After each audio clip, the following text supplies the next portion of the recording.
Dy automjete janë përplasur brenda tunelit të Llogoras duke shkaktuar bllokim të qarkullimit në këtë segment rrugor si pasojë e aksidentit, ku dyshohet parakalimi i gabuar. Një prej drejtuesve të mjeteve ka mbetur i plagosur lehtë dhe është transportuar drejt spitalit të Vlorës, ku ndodhet jashtë rrezikut për jetën. Ngjarja ka sjellë ndërprerje të përkohshme të lëvizjes së automjeteve brenda tunelit, ndërsa në vend ngjarje ka shkuar policia rrugore për të menaxhuar situatën, për të bërë ekspertizën e aksidentit dhe për të rikthyer qarkullimin në normalitet.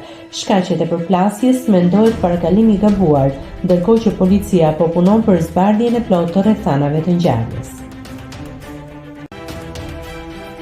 Nëse klikoni mbi butonin subscribe, do t'ju shfaqen të gjitha publikimet tona. Ju ftoj t'i bëni subscribe kanalit, të pëlqeni videot dhe të lini komentin tuaj.